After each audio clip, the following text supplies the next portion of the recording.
रवि, अक्सर यह कहा जाता है कि मंत्रिमंडल में विभाग किसको कितने मिल रहे हैं और कौन से मिल रहे हैं, कितने वजनदार मिल रहे हैं, उसी से तय होता है कि किसकी कितनी ताकत है। जरा बताइए, ये जो आप विभागों का बंटवारा देख रहे हैं, किस तरह देखें इसे?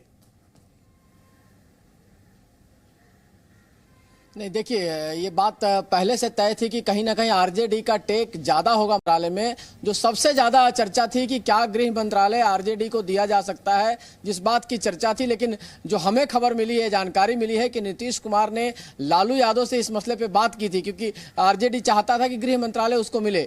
नीतीश कुमार ने उनको समझाया कि अगर कोई भी घटना दुर्घटना हुई और बीजेपी इसका फायदा उठा सकती है, जंगल राज के नाम पर कहीं ना कहीं तेजस्वी यादव को बदनाम कर सकती है, तो फिलहाल आप गृह मंत्रालय, अब इसके बाद भी आपको चाहते हैं तो मुझे गृह मंत्रालय देने में दिक्कत नहीं है। लेकिन आपसी परामर्श के बाद यह कि गृह मंत्रालय नीतीश कुमार के ही पास रहे। 2005 से लेकर आपको बताना चाहूंगा, जब से नीतीश कुमार पहली बार मुख्यमंत्री बने 2005 से लेकर अब तक गृह मंत्रालय उन्होंने कभी नहीं छोड़ा। और आमतौर पर किसी भी राज्य में जाएंगे तो गृह मंत्रालय मुख्यमंत्री के पास होता है। कुछ राज्यों को छोड़ दे तो अगर दूसरा नेता बहुत अगर अहम नहीं होता है, चाहे दूसरी पार्टी का बहुत ज्यादा दावा नहीं होता है, जैसे महाराष्ट्र में दावा था इसलिए आपको एनसीपी को देना पड़ा, जैसे मध्य प्रदेश में नरोत्तम मिश्रा के पास गृह मंत्रालय है क्योंकि बहुत पावरफुल नेता है।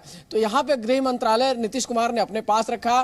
फाइनेंस मिनिस्ट्री इंपॉर्टेंट है। देखिए, बीजेपी से जो गठबंधन रहा है, लगातार अलायंस रहा है, उसमें फाइनेंस मिनिस्ट्री आमतौर पे बीजेपी के पास रही है। अभी तक बीजेपी ने फाइनेंस मिनिस्टर देखा है और इस बार पहली बार जेडीयू के खाते में फाइनेंस मिनिस्ट्री आया है। फाइनेंस मिनिस्ट्री देखा जाता है तो कहीं ना कहीं गृह मंत्रालय और फाइनेंस मिनिस्ट्री दोनों इंपॉर्टेंट मंत्रालय है। तो गृह मंत्रालय रहेगा मुख्यमंत्री के पास, साथ से बाद में साथ जीएडी है और बाकी चीजें हैं। लेकिन इंपॉर्टेंट यह है कि स्वास्थ्य के साथ स्वास्थ्य हो गया, पीडब्ल्यूडी हो गया, और नगर विकास और खासतौर पे ग्रामीण विकास, मतलब rural development and urban development, दोनों का काम तेजस्वी यादव देखेंगे। इसके अलावा चीजें बचती नहीं है। इसमें रोजगार का अवसर जो बात की जा रही है, तो कहीं ना कहीं तेजस्वी यादव को ये मौका मिलेगा। साथ में स्वास्थ्य, जो पिछली बार उनके भाई के पास था तेज प्रताप यादव, आपको याद कीजिए हेल्थ रखे हुए थे, हेल्थ अब तेजस्वी यादव ने खुद अपने पास ले लिया है। एक और डिपार्टमेंट जो जेडीयू के खाते में हुआ करता था, एजुकेशन जो शिक्षा डिपार्टमेंट था, पहले अशोक चौधरी होते थे, शिक्षा मंत्री हुआ करते थे। अब ये मंत्रालय जो है आरजेडी के खाते में आया है और आरजेडी के खाते में ये गया है चंद्रशेखर के पास। चंद्रशेखर है आरजेडी के जो विधायक हैं, उनको शिक्षा मंत्रालय दिया गया है, जो अब तक लगातार ये जदयू के पास हुआ करता था। तो शिक्षा मंत्रालय, जिसमें सबसे ज्यादा एजुकेशन की बात फोकस जो बिहार में होता है, तो उस पर नौजवानों को उस पर पकड़ रखना। इसके लिए इंडस्ट्री मिनिस्ट्री की बात है तो इंडस्ट्री मिनिस्टर एक ऐसे शख्स को बनाया गया है जो बनिया समाज से एकमात्र प्रतिनिधित्व करते हैं, जो सेठ साहब है। सेठ साहब को उनको दिया गया, देखिए उद्योग दिया गया है। और संजय झा का मंत्रालय बरकरार रहा है। संजय झा पहले भी वाटर रिसोर्सेज मिनिस्टर थे, आज भी वाटर रिसोर्सेज मिनिस्टर रहे हैं, तो उनके मंत्रालय में कोई बदलाव नहीं किया गया है।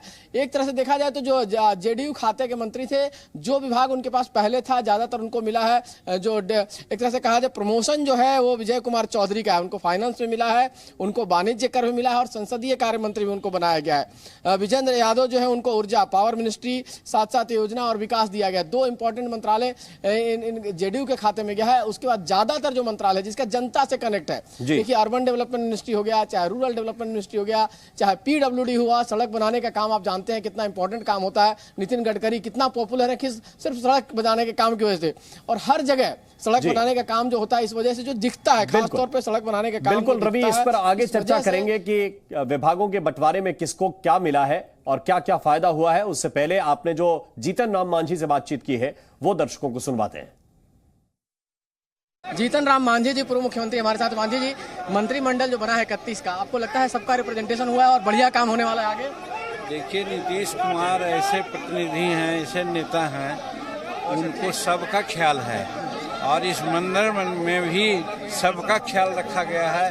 बहुत संतुलित मंत्रिमंडल है। अच्छा, कांग्रेस के लोग कह रहे हैं कि वो नाराज हैं क्योंकि 2 ही मंत्रिमंडल में जगह मिला, आपको लगता है कि नाराज? कहना उनका अलग बात है।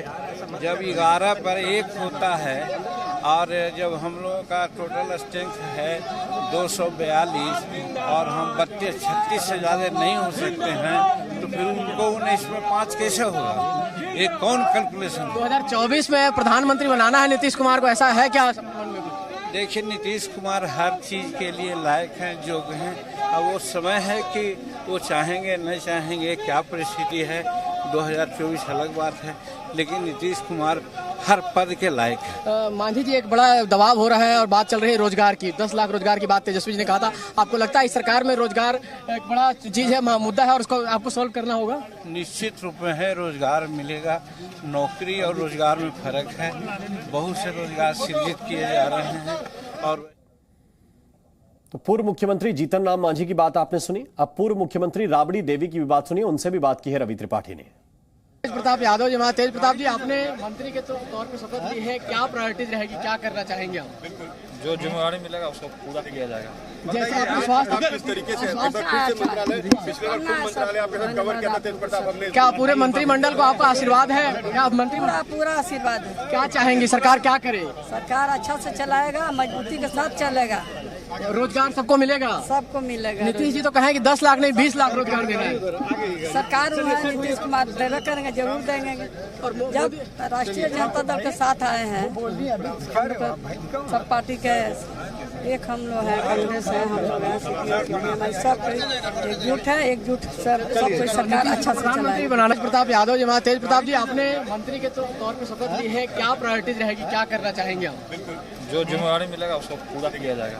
जैसे आपने स्वास्थ्य किस तरीके से मंत्रालय पिछले बार खुद मंत्रालय आपके साथ कवर किया था तेज प्रताप, हमने क्या पूरे मंत्रिमंडल को आपका आशीर्वाद है? क्या पूरा आशीर्वाद है। क्या चाहेंगे, सरकार क्या करे? सरकार अच्छा से चलाएगा, मजबूती के साथ चलेगा, रोजगार सबको मिलेगा? सबको।